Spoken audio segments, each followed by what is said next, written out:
15-year-old girl found dead in the trunk of a Tesla, allegedly belonging to a rising music star? Yeah, this story is darker than anyone imagined. Social media has been spiraling, the internet detectives are out, and everyone's asking the same haunting question. How did this happen? And what does D4vd have to do with it? But now, D4vd's manager, Josh Marshall, has finally spoken up. And what he's saying? It's changing the entire conversation. So buckle up, y'all, because this story has everything. Tragedy, confusion, speculation, and a ton of wait, what moments. A few weeks ago, news broke that 15-year-old Celeste Rivas Hernandez was found dead in the trunk of a Tesla registered to breakout artist D4vd, real name David Anthony Burke.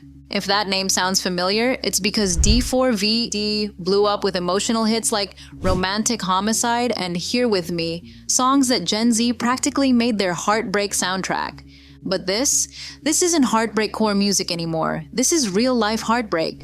The car was reportedly towed and sitting impounded when investigators made the horrifying discovery.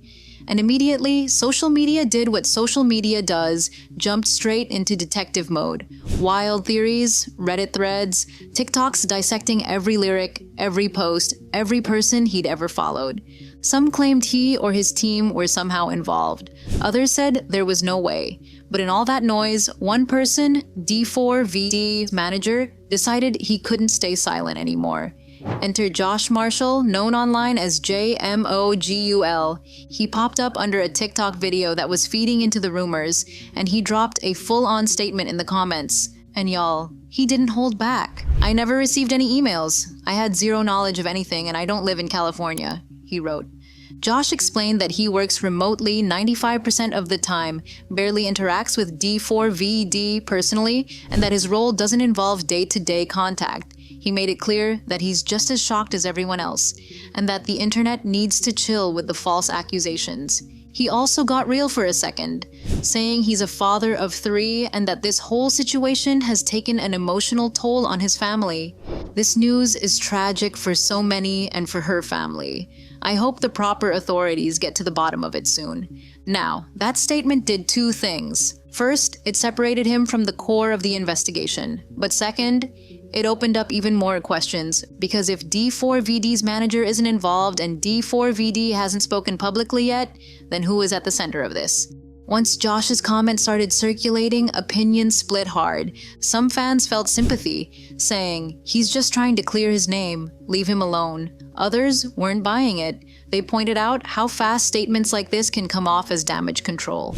TikTok creators began breaking down every word. One user even said, "Why mention your kids if you had nothing to do with it?" That's the internet for you, empathy and cynicism in the same sentence. But things got even murkier when new details dropped about Celeste's life before her death. According to Riverside County records obtained by ABC News, deputies had made multiple visits to Celeste's home between 2022 and 2025, including a noticeable spike in early 2025. Many of those calls were marked FU, short for follow-up. That means they weren't 911 emergencies, but repeat visits, possibly welfare checks, or ongoing family issues. Authorities haven't confirmed the reasons behind those visits, but it paints a picture that maybe, just maybe, there were warning signs long before this tragedy unfolded. And y'all know what that means? The internet immediately started asking, was this girl crying out for help and nobody noticed? Fast forward to the investigation itself. The Los Angeles County Medical Examiner hasn't ruled the case a homicide, at least not yet. Celeste's death certificate currently lists her cause of death as deferred, meaning they're still waiting on toxicology results and lab tests to tell the full story. Police have been careful with their wording, saying there's no confirmed criminal culpability, aside from the concealment of her body. Translation? They don't know if someone killed her, but they do know someone hid her. And that detail alone? Chills. Now here's where things get really unsettling. Police say Celeste's body was found in the trunk of a Tesla belonging to David Burke, that's D4vd's government name, on September 8th. But get this, the car had reportedly been parked at that location for weeks before it was towed.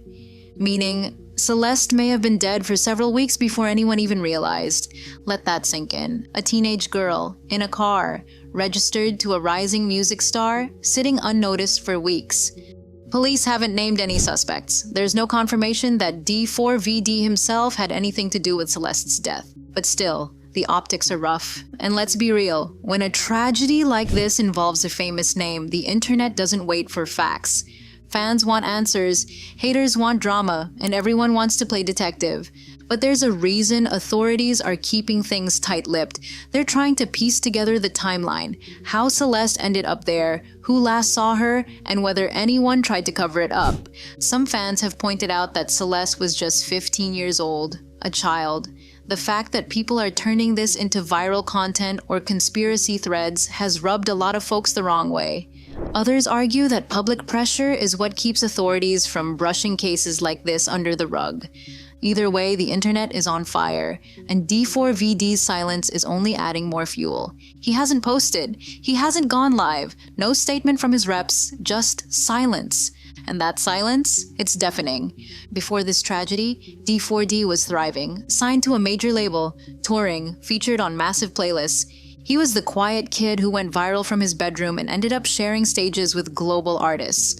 So this situation, it's more than a scandal. It's a potential career ender if public perception turns.